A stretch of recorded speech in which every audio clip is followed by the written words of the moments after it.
The NAC is a very interesting creature in the world of regulation. We're not really a regulator, we're a quasi-regulator.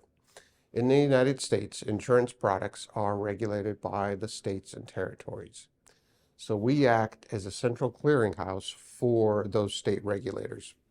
We are a nonprofit organization. We're owned by the 56 state and territorial insurance commissioners. They make up our board of directors and our shareholders. They tell us what to do, and we perform a number of both back office and front office functions for them.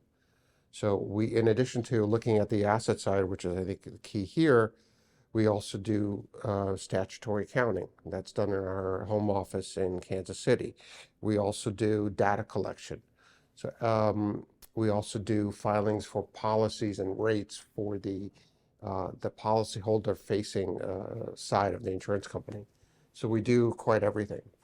Our role in the New York office, so we have a New York office, is looking at the investment side.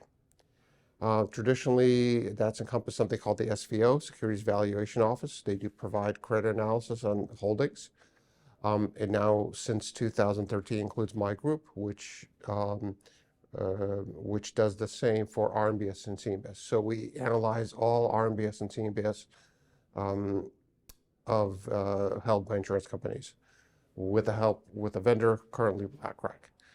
The role that it's played is just like any regulatory role of financial companies' balance sheet.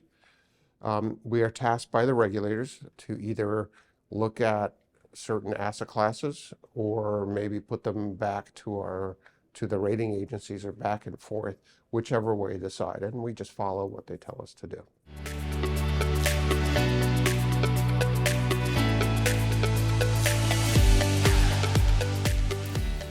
Not all the impacts are capital. So let's start with the easy one.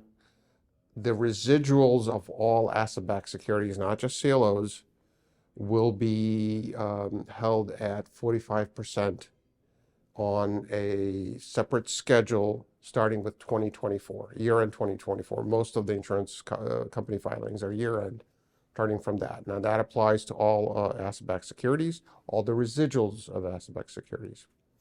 There's nice definitions out there for anyone who wants to get them. The other part of it is specifically in CLOs, which impacts my group, is not capital per se, but how capital or other functions are set. So it doesn't cover just capital, but other things as well. There's an analogy here. So starting 2009,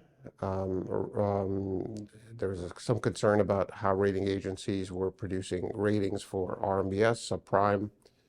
The regulators asked the NAC to do the analysis. So we brought in a vendor. We still have vendors still do that process. That comes under me to set designations for RMBS. In 2010, we started CMBS. This is a similar process that we are doing for CLOs. So starting year in 2024, the plan is for my group to produce designations for all CLOs held by insurance companies.